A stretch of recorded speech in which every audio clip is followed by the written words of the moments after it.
Pessoal, como vão lá? Boa noite. Dando sequência. Hoje é quinta-feira, 18 de junho de 2020, nosso encontro de número 49.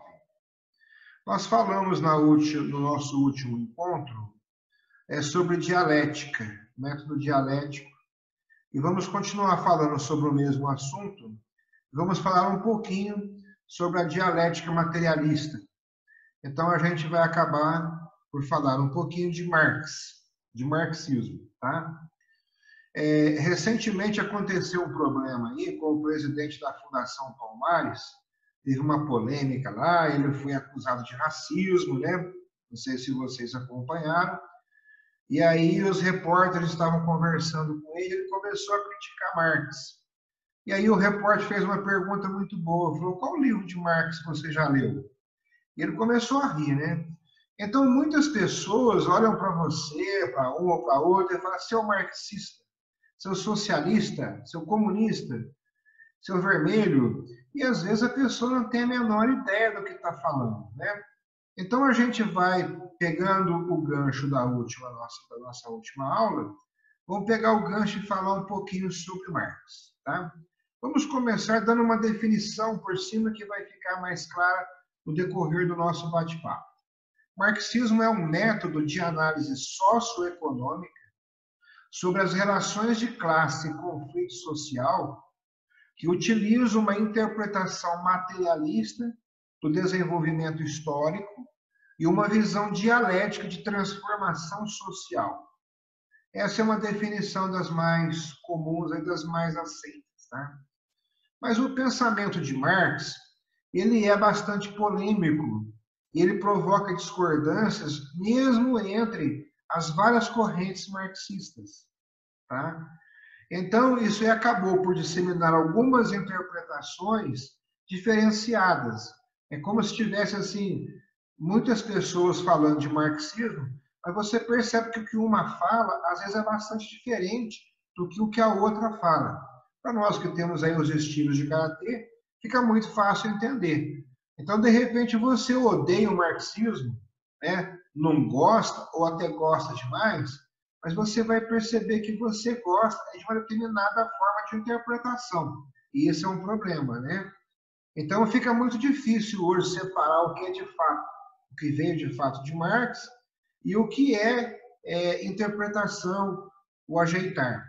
Nós falamos isso ontem sobre estilos, né? Que depois que o cara morre, o pessoal dá aquela maquiada, aquela ajeitada. Então, a sugestão aqui para resolver, para entender realmente, tentem ler os originais, que aí não tem erro, né? Então, o que ele fez? Ele estudou, primeiramente, grandes nomes da filosofia germânica. O cara pesquisou legal mesmo. Depois ele estudou o que na época se chama, né, conhecido como socialismo utópico francês.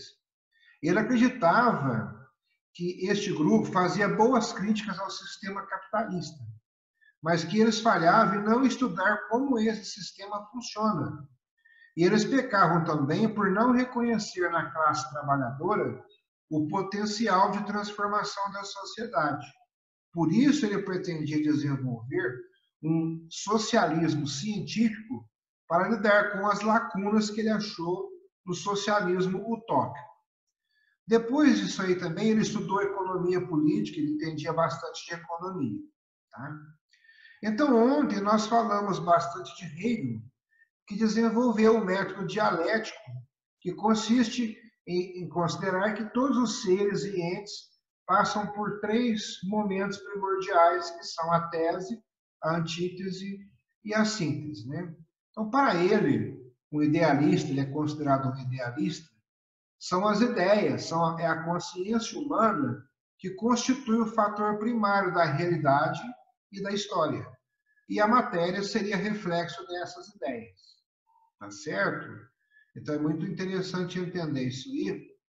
Depois, em seguida, aparece um sujeito chamado de Feuerbach, e esse sujeito ele desenvolve uma série de ideias, de teorias. Eu estou citando só alguns, mas a influência de muitas pessoas, tá? Para este pensador, o homem se aliena de sua consciência e a submete a forças divinas que ele mesmo criou. E aí ele vira o mundo de cabeça para baixo. Então ele é considerado por muitos como o pai do materialismo. E de uma forma mais recente, porque esses conceitos de materialismo já eram vistos desde lá da Grécia Antiga e tal, tudo mais, né? Tá? Então é nesse cenário que Marx e um outro pensador chamado Engels entram. Eles vão pegar elementos do pensamento de Hegel, que é o idealismo hegeliano, e do materialismo de Feuerbach, desenvolvendo um chamado materialismo dialético. Então, Marx, ele sintetiza em alguns pressupostos as suas ideias. O primeiro deles é o seguinte: toda a existência humana e também toda a história, né, ele tem o pressuposto de que os homens têm de estar em condições de viver para poder fazer história. Mas para viver precisa-se, antes de tudo, de comida, bebida, moradia, vestimenta e algumas coisas mais. O segundo ponto é que a satisfação dessa primeira necessidade, a ação de satisfazê-la e o instrumento de satisfação já adquirido, conduzem a novas necessidades. E essa produção de novas necessidades constitui o primeiro ato histórico. Vocês estavam lá atrás a pé e estavam bem. Adquiriram uma bicicleta e você quer adquirir um carro. Adquire um carro, já quer um para a esposa. Aí já precisa da casa, e por aí vai, né? A terceira condição, que já de início intervém no desenvolvimento histórico, é que os homens que renovam diariamente sua própria vida começam a criar outros homens, a procriar, a relação aí entre homem e mulher, entre pais e filhos, a família. Segue-se daí, então, que num determinado modo de produção ou uma determinada fase industrial estão sempre ligados a um determinado modo de cooperação ou a uma determinada fase social. Somente agora, depois de já termos examinado esses 4 momentos, esses 4 aspectos das relações históricas originárias, descobrimos que o homem tem também consciência. Então, em Hegel, surge a consciência e a consciência avalia as coisas. Aqui a consciência vai surgir no final desse momento, né? Então, aqui, tanto Marx e Engels deixam evidente que, para eles, a consciência surge da necessidade e da existência de intercâmbio entre os seres humanos, tratando-se de produto do meio social. Marx inverte o pensamento de Hegel, alegando que não será possível compreender a história partindo do mundo das ideias, e sim dos próprios seres humanos, das suas ações e suas condições materiais. São os seres humanos que, procurando transformar a natureza e em relação e atrito com outros seres humanos, criam contradições e transformam a realidade e a sociedade, mantendo assim o fluxo dialético. Então a gente vê aqui uma antítese legal, não é verdade? E ele vai falar, então, ele vai criar depois o que ele chama de praxis, né? E ele diz, né? É bastante popular ele falar que é o seguinte: os filósofos limitaram-se a interpretar o mundo de diversas maneiras, mas o que importa é transformá-lo, tá? Então, para ele, o estudo da sociedade tem seu fundamento na economia, porque essa é a vida material do homem, que é o elemento que condiciona o desenvolvimento da vida social. Então, se for avaliar aqui, a gente sempre escuta lá o Bolsonaro falando: não temos que nos preocupar, praticamente isso, né? Tanto com saúde, temos que nos preocupar com a economia. Extremamente marxista, né? Tá? Então, Marx ele virou de ponta cabeça todo aquele sistema de Hegel, tá? E então, para Marx, a praxis, né, é a transformação do mundo através do trabalho, da ação no mundo. Ele vai falar depois sobre várias coisas que são bastante interessantes. Uma delas é a mais-valia. Eu fiz até uma pesquisa legal, muitos anos atrás, sobre isso, apresentei um curso que eu fazia, né? Depois, caso vocês tenham interesse, a gente pode conversar sobre isso. Mas em qualquer um dos casos que nós avaliamos aqui, desde lá do início, lá atrás, realmente, depois Hegel, Engels, Marx, os pensadores, em qualquer dos casos que nós avaliamos, são as contradições que movem o pensamento e geram conhecimento. Então, isso aí que é interessante para nós.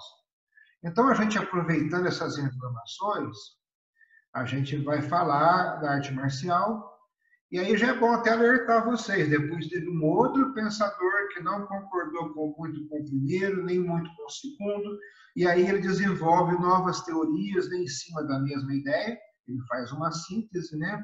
Que é o Sartre. Né? Então é muito interessante avaliar isso aí depois, e isso aí não para, não termina. Tá? É um negócio contínuo. Então vamos falar um pouquinho da tríade: razão, interação e adaptação, que é o que a gente pegou desse bate-papo de ontem e de hoje. Eu sempre falei para vocês que inteligente em artes marciais é quem se adapta rápido ao meio ambiente, né? Afinal, nós podemos nos desenvolver de duas formas: por influência genética e por influência do meio ambiente. Então, tem aquele lance de você trazer uma bagagem genética com QI altíssimo aí, que lhe possibilita uma série de coisas, mas se te colocar em uma ilha, num local onde você não tem acesso a nenhum meio, né, para executar esse processo de desenvolvimento, você não vai se desenvolver. E, de repente, alguém que até não tem muitas condições, mas colocado em contato com vários cursos, com vários livros, com alguém que vai lhe ajudando, ele pode se desenvolver. Tá? Então, são os dois fatores que a gente não pode discutir. Nós falamos um bocado de estilo e falamos de sistema. O que é o sistema? Né? É até muito interessante porque às vezes me questionam. Né? Alguém fala assim, você criou um estilo, tal, e como é que é o nome? Eu falo, não, o nosso sistema tem o meu nome lá, que é o DCS, né? Nós não criamos um estilo, nós trabalhamos com o estilo de base Shotokan, sem alterar praticamente nada, mas nós temos um sistema de trabalho diferenciado, até do mesmo estilo. Né? O que é sistema? É um conjunto de elementos concretos ou abstratos, intelectualmente organizados. Nós fazemos uso da razão, temos que ter, então, né, este planejamento. Então, o sistema é um conjunto de elementos que interagem. Eles interagem entre si. A interação entre os elementos, ela é considerada fundamental. Só assim um conjunto de elementos pode ser considerado um sistema.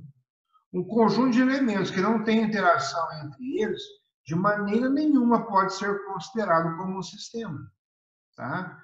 Então, aqui é que muitas vezes a pessoa assiste uma aula de uma escola tal, assiste uma outra aula, e depois ela quer ministrar essas aulas junto à sua própria aula, eles não vão ter muitas vezes coesão.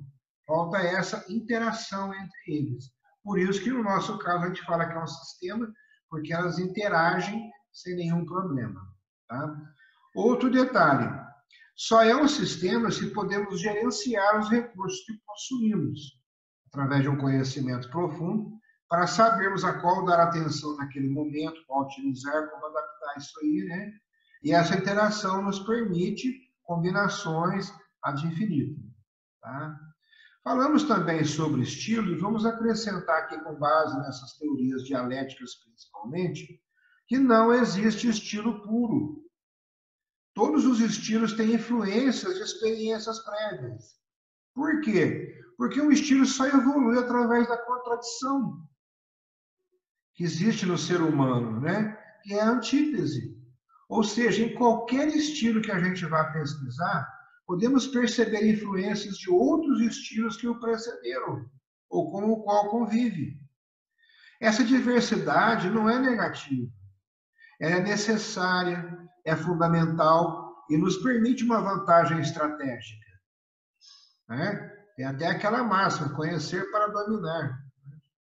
Então, nós temos que aprender a conviver em harmonia e com respeito pelo que é diferente.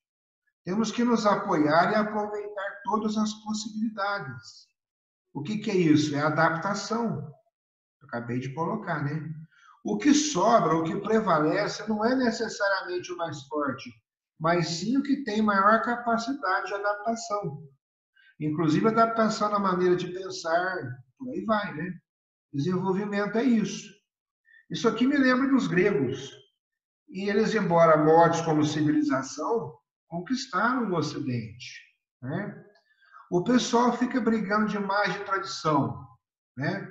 Mas na tradição é necessário que tenha uma inovação, né? Só assim o sistema se reinventa e pode se manter fiel aos seus princípios. Então, a influência do meio ambiente é muito importante, né? Resumindo, Marx estava errado? Não, ele cita a força de trabalho e o meio ambiente, e ela realmente influencia muito. Nos permite uma transformação absurda. E a cada geração isso acontece. E é muito significativo. Afeta a metodologia, movimentação, costumes, né? Por exemplo, hoje a maior parte dos estilos de artes marciais estão utilizando o os. É um costume que influenciou outros, então está mudando, né? Utilizar o que muda. Em outras épocas não existiam, por exemplo, igual o metrô. Eu ia para São Paulo treinar, eu fazia já o treinamento no próprio trem, né? No próprio veículo. É excelente você treinar suas bases. Santidade ali tem uma validade legal, né? Para você manter o equilíbrio quando você não tem onde se apoiar, né? Então, com relação à tradição, as pessoas brigam muito, tem que seguir o estilo tal, que é tradicional, não sei o quê e tal, né? Então, a gente conclui, pelo que a gente vê, pelas discussões entre professores, às vezes altamente graduados, a gente percebe que nós temos uma ideia muito infantil de tradição, né? O pessoal acaba achando que tradição é a repetição do igual e não a renovação do semelhante. Não é um processo de inovação, renovação, que inclui, obviamente, a tradição, claro, né? Entender tudo isso que a gente está vendo agora é o que faz de você uma pessoa, um praticante maduro. E não aquele moleque que quer defender que a sua maneira é a melhor, porque ele simplesmente desconhece outras e como é que foram as influências no próprio sistema dele, estilo dele, em cada período de nossa evolução. E essa influência vem de diferentes meios, né? Então, por que eu cobro o entendimento desses detalhes? Eu falo assim, isso aí é coisa do passado. Porque se não entendermos o passado, como é que nós vamos poder antecipar o futuro? Então, nós temos que vivenciar isso. Antecipar o futuro é atitude sem no sem, ou sem no sem. Nós precisamos ter esse domínio, né? Nós só vamos poder inovar se tivermos esta clareza de conhecimento. Vai evitar alterações na linhagem, só faremos alteração nos processos. Então, não vai acontecer de perder o respeito pelo outro. Nós temos que saber colocar uma opinião sem desqualificar a de outra pessoa. E essa aí é a essência da atitude de um artista marcial real. Sensei Funakoshi, por exemplo, e Bruce Lee, hoje são vistos como gênios, né? Porque eles aceitaram as críticas, as antíteses de outras pessoas ou deles próprios e acabaram criando alguma coisa nova, né? Só que na época, e ainda hoje para muitas pessoas, eles eram vistos e são vistos como traidores. Você vai ler a história do Sensei Funakoshi, muitos anos depois é que ele volta a ficar junto da esposa. Por quê? Ele saiu da ilha, foi para o Japão para poder ensinar, ele passou a ser visto como um traidor. Ele voltar lá para buscar a esposa, para ver a esposa, ou até para sair dali, eu imagino que tenha sido muito difícil, né? Resumindo, não tem como falar de evolução, de desenvolvimento, de movimento, dessa tríade dialética, sem falar de associação de ideias, sem pensar na organização das ideias, sem pensar na renovação, na inovação dessas mesmas ideias. Por isso que a gente parou um pouco lá para ver as ideias numa profundidade um pouco maior, como é a organização, como é a associação, como é que isso aí funciona, só pode haver esse movimento se houver essa tríade, essa roda, esse girar aí. E o que a gente conclui por aí é que a totalidade não se completa nunca. Porque a hora que você montar uma coisa, uma síntese e falar isso aqui está perfeito, vai surgir uma pessoa, alguém, um grupo, e vai falar, poxa, mas aqui a gente podia, né, modificar. Vai vir a contradição. Então, entendendo tudo isso, a gente não discute muito como discutiria quando era mais jovem, acreditando que só a gente tem razão, né? Porque a razão também pode estar presente na manifestação do outro, daquele outro sistema. Bom final de semana para todos. Bom fim de semana. O Yasumi Nasai. O Yasumi Nasai. Vida longa e próspera. E que a força esteja conosco. Bom descanso. Bom final de semana. Obrigado.